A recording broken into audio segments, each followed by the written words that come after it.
Sometimes temptation looks like an opportunity. Sometimes it looks like love. Sometimes it looks like friendship. Sometimes it looks like money. Sometimes it looks like relief.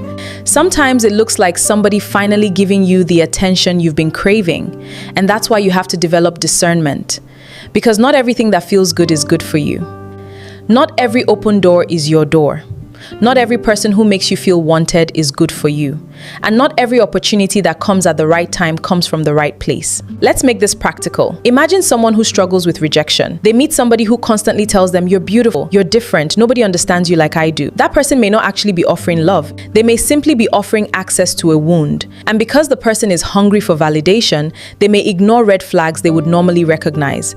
That's how temptation works sometimes. It doesn't necessarily attack your strength, it finds your hunger. Somebody who is lonely can be the wrong relationship. Someone who is angry can be tempted into revenge. Someone who is financially desperate can be tempted by dishonest money. Someone who feels insignificant can be tempted by attention. Someone who struggles with sexual discipline can be tempted by an inappropriate relationship. Someone who desperately wants to be accepted can compromise their values just to belong. So instead of constantly ask this temptation keep coming to me, maybe we should sometimes ask, why am I so attracted to it? That's a different question. Because the temptation may not be the real problem. The attraction may be telling you something. What are you hungry for? What are you afraid of? What are you trying to escape? What are you trying to prove? Whose approval are you desperate to receive? What pain are you trying to numb? What insecurity are you trying to compensate for? Because if you don't understand your weakness, you will keep fighting the same battle without understanding why it keeps returning. And let me say something very important. Having a weakness doesn't make you a bad person.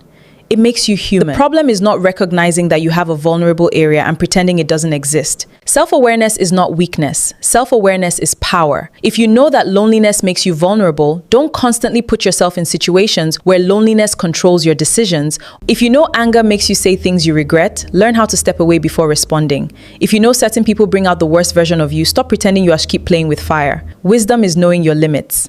Sometimes we don't need more strength. We need better boundaries. You cannot keep standing next to the fire and then complain that you're getting burned. You cannot keep entertaining the person you know you shouldn't entertain and then pray that your emotions won't become involved. You cannot keep visiting the environment that destroys your discipline and then wonder why you keep falling. Sometimes the most spiritual thing you can do is walk away. Delete the number, leave the conversation, stop checking their page, stop responding to the message, stop giving yourself excuses, because you do not prove your strength by constantly exposing yourself to what you know can break you. Sometimes strength is simply saying, I know myself well enough to know that I need to leave.